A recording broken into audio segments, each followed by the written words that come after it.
Turns out I still have some more things to say about QB1 Beyond the Lights Season 3, and all that's coming up after the bumper. What do you mean you don't subscribe to my son's YouTube channel? Mama, no! Just snap the damn ball, RJ. What's up, kid folk? It's RJ Young. I am not on a step. No, consider hitting the like and subscribe button because I upload a video every single day. It's always OU related, college football related, sports related. We have a good time. And today, I got some thoughts that I didn't get to in my conversation with Steve about how Spencer Rattler was portrayed in QB1 Beyond the Lights, and you can check that upload up on the channel. But I had some more thoughts about it after I went to sleep and I woke up and started thinking about some things, and I wrote some of those things down, and I kind of wanted to share those things with you. Also, you can check the community page on this channel page where you can see I, among others, was credited with some audio in QB1 Beyond the Lights, so I got a Netflix credit. It's something I can't actually use in an arcade or anything, but you know, it's validating, it's cool, and goes into a line of cool stuff that has happened since I basically started making YouTube videos. Like I had a book come out that was a really big deal, some PBS, NPR, Super Bowl commercial, like I was in a Super Bowl commercial, that was really cool. Got my own radio show on the Animal here locally, been on Sirius. I've done all kinds of really cool stuff, some of which slips my mind right here. But this is another cool thing, and I'm very, very fortunate to be here and also to have you following along with me. Like there's some of you that have been here since jump and you know who you are, and I know some of you by name, and I've got to meet many of you. So hey man, let's keep the train moving. It's really fun. I'm having a good time. I'm uploading frequently. You know what time it is. It's college football. So with college football, let's talk about some of these quarterbacks that were playing high school football last year that are playing college football now, except one, Nick Scalzo. Now he is enrolled in Kentucky, but man, did that dude ever just have a rough run of luck. Now, I wasn't a big fan of Nick Scalzo to begin with because I didn't like how he was purporting himself. I didn't like his dad, Jerry. I didn't really like how any of that was going down at Cardinal Gibbons, but I understood he was quarterback, and I understood he's mouthy, and he tried to go out there and call plays on his own without his coach's blessing, which is a huge no-no. We talk about that kind of stuff all the time and how you have to build that rapport, and the coach has to be able to trust you, and if he doesn't trust you and y'all don't agree on play calls, it probably ain't going to go well.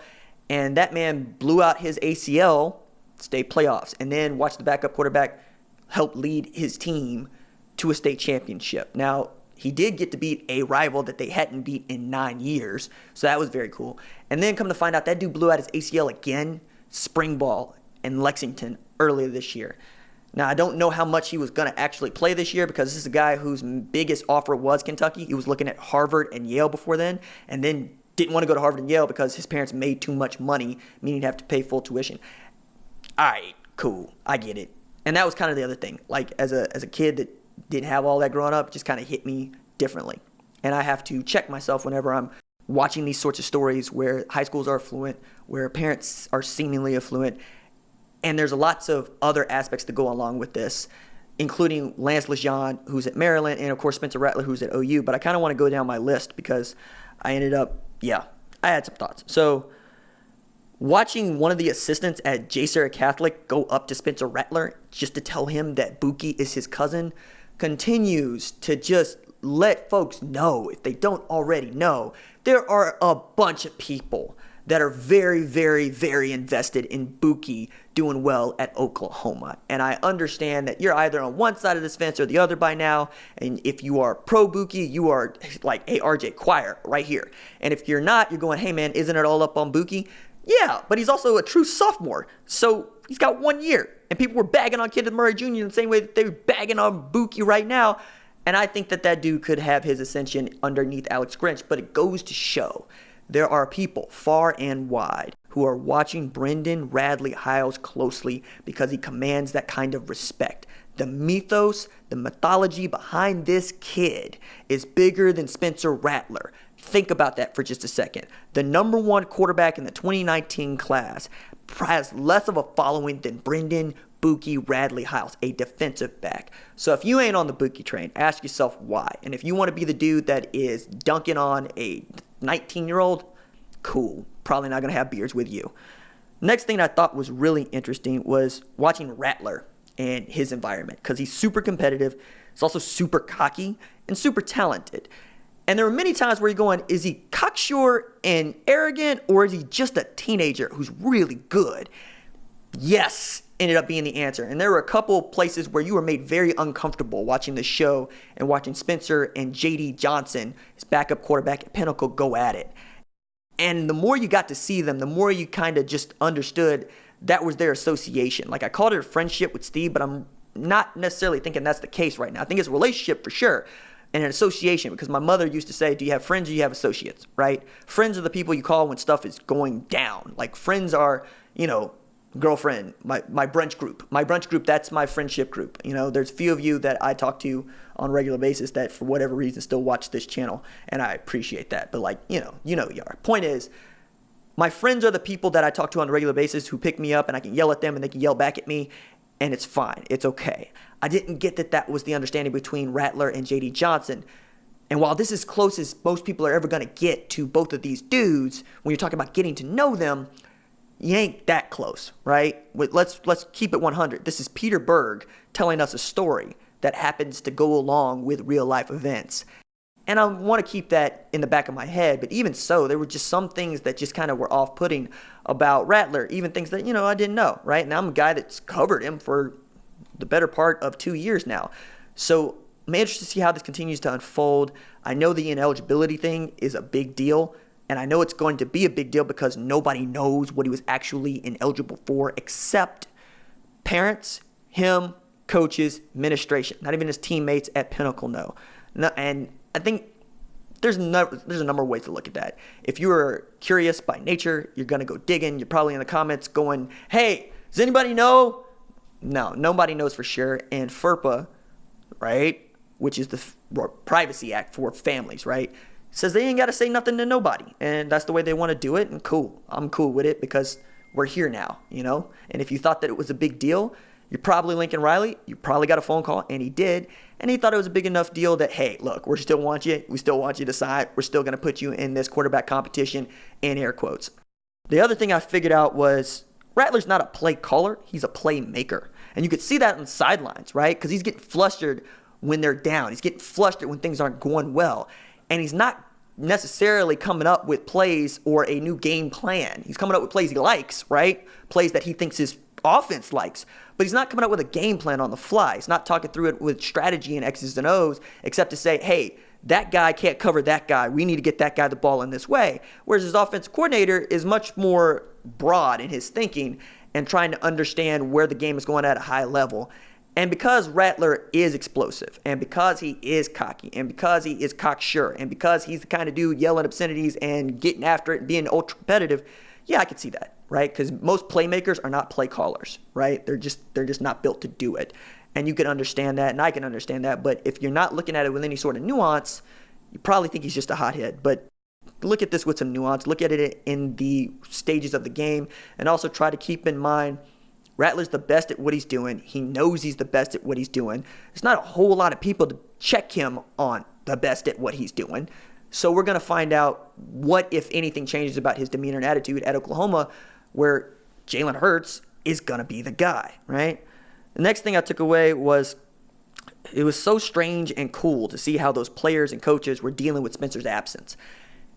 Because that's not unlike the reporting process when people want to know stuff like, hey, did this person make a position change or not? Hey, what's going on with this person who missed this game? Why isn't he dressed out? And most of the time, it's a very small group of people who have that information. One being the player himself, position coach, head coach, trainer, probably about it, parents. And then you go from there, right? But it was cool for people to see. J.D. Johnson didn't know anything. He's reading text out loud. He's reading tweets out loud to his dad because they're trying to figure out what's going on. And he's going to be the starting quarterback in the next game, right? And even then, a guy who's really good enough to have committed to Michigan, is still not necessarily sure about what he's supposed to do at the quarterback position, and even less sure about whether or not Rattler's going to show up to take his job back, because it started out with an MCL sprain, and then it became, hey, he's ineligible for a reason that nobody's going to know.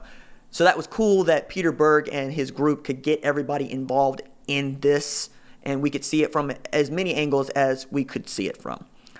I was also just there are a couple things, right? Spencer understands the power of social media and is particularly adept on Instagram, understanding that's where folks are watching the most, right? And I think you know that if you follow the kid on Instagram, you follow his Twitter account. He understands, right? He even talked about VIP access as he's walking through a parking lot. And that's understanding growing up with these websites, right? I wasn't necessarily born into them, but I'm adept at them. And I've had to get to be adept at them because that's where the conversations are, right? And particularly because that's where the kiddos are, right? And everybody's on Twitter now because they want to know what the kiddos are doing, and they think they're going to recruit by tweeting at the kids, and that's not really what it happens to be.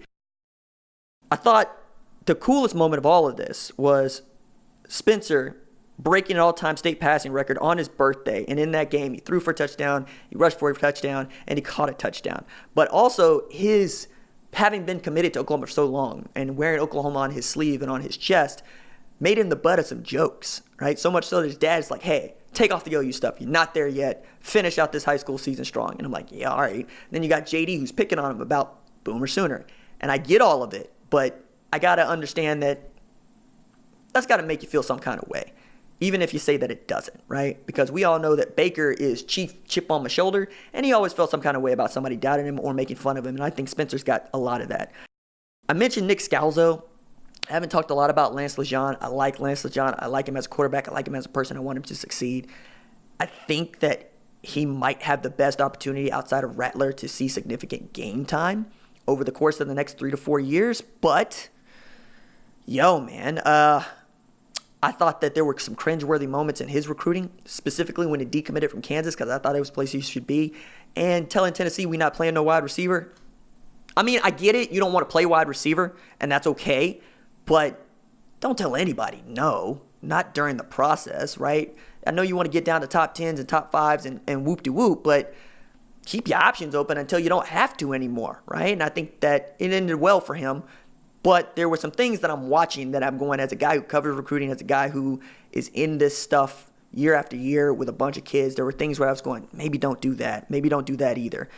And lastly, I thought that it was interesting that we saw Scalzo go to homecoming. We saw LeGendre go to homecoming. We saw Rattler out on dates with his girlfriend, Yasmina.